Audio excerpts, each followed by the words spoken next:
So today we have the KTM 1390 Super Duke. Look at that. And without further ado, let's just get on this and try it out. Initial impressions, this thing is quick. This is nice. Just by looking at the dash itself, you can probably tell this bike has so much going on. It's got so much tech built into it that you can customize and adapt to exactly your perfect riding style. And I'll go through all them settings in a bit, but for now, let's look at the display itself. So on the top left-hand side, you've got the gear indicator, followed closely by your time and the temperature as well. Straight beneath that, you've got the rev gauge, which flashes up when you're going a bit too fast and you need to change gear, which is quite a nice feature. Don't ask me how I knew that, of course.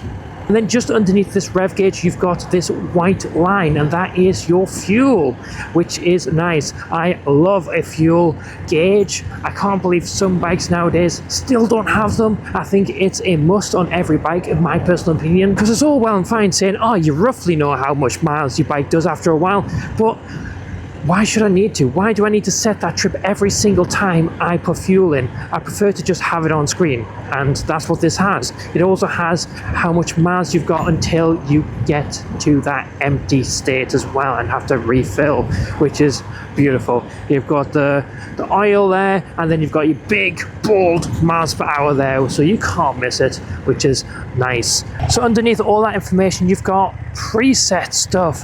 This is stuff that you will have set yourself to customize the bike to exactly what you want. So stuff like the riding modes, I've got the set on street, whether or not you want ABS on and what kind of level of ABS you want, all the way down to the suspension. Yes, the very suspension you can customize on this, which is insane. And then below that, we've just got some nice bits of information like the battery, the mileage, the trips, and all that kind of stuff as well, which is just handy information to have at a glance.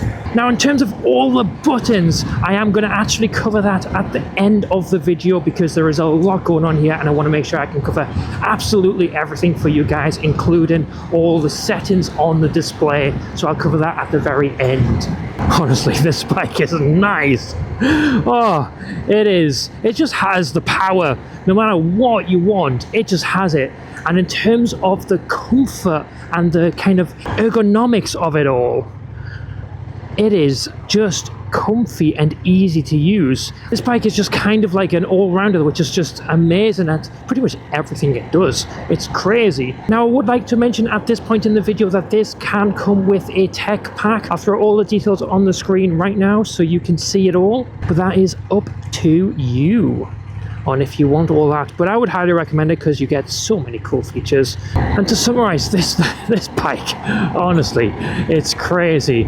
It doesn't feel like a big bike at all. It's just so nimble and nice to use, yet it's got all that raw power if you ever need it, and trust me, you'll probably want it more than need it, but honestly, this is nice.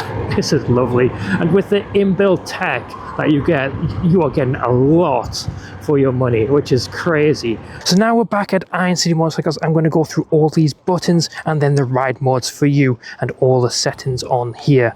So on the left hand side here, we have the high beams, and then we've got cruise control with the plus, and there's a minus behind there as well. So as you're riding, it's in a very nice place to adjust. Then we've got the indicators and horn, and then these buttons here for all the stuff on the dash. Again, nice and easy with the arrows, and then the OK button there, and then the backspace there, which is just easy to use. And then on the right hand side, this is interesting, which I'll go through in a bit, but we've got hazards, we've got a lock mode because it is a keyless entry motorcycle, so you can lock it to make sure that no one steals it when you're out.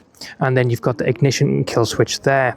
Now, this button here is interesting. It is custom 1 and custom 2. As an example, if you say have a pillion passenger quite a lot and you want to change the preload settings, and if you have like say luggage and stuff, you can set all that as a custom button. And then the other one could be your normal solo kind of riding. So that's as an example, you can swap it really quickly there, which is handy to have. Now, if you go into the settings, so in here you've got street, sport, track, performance, and rain as well. So you can customize this to whatever you want.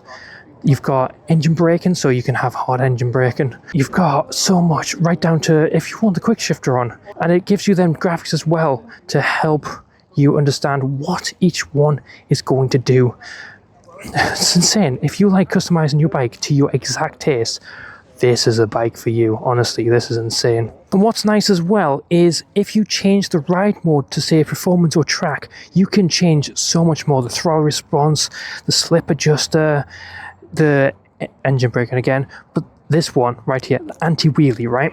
What's cool about this is you can change it. So if you're just practicing wheeling, right, you can change it from very low to medium to high. And what that does is when you wheelie, it will stop you and hold you at this point, so you're not going to flip it. I'm just going to get off and we're going to do a bit of a walk around. So here it is, the Super Duke 1390. And the key noticeable mentions for me is this exhaust. Look at that. That is a work of art in my opinion. That is insane. And then the single-sided swing arm. Beautiful. What's nice as well is if you hold in this button here, which is the lock, you can actually turn on steering lock as well. So it still has that steering lock function, even though it is a keyless entry motorcycle, which is very nice. They thought of really everything with this bike. And just one last noticeable point is the mirrors. Because everything is so angular, I think it's only fitting that they've made these mirrors slightly angular as well. I think it just goes really well with the chassis and the overall look of this bike. It's nice because some mirrors can look really chunky and out of place, but these fit in really nicely for this as well. And KTM have really thought about everything in this bike, right down to the adjustable levers. Everything is thought of and it's just so nice. It's a beautiful bike, and the power is insane. So yes, that covers everything about this bike. I hope you enjoyed, and I will catch you in the next one. Bye for now.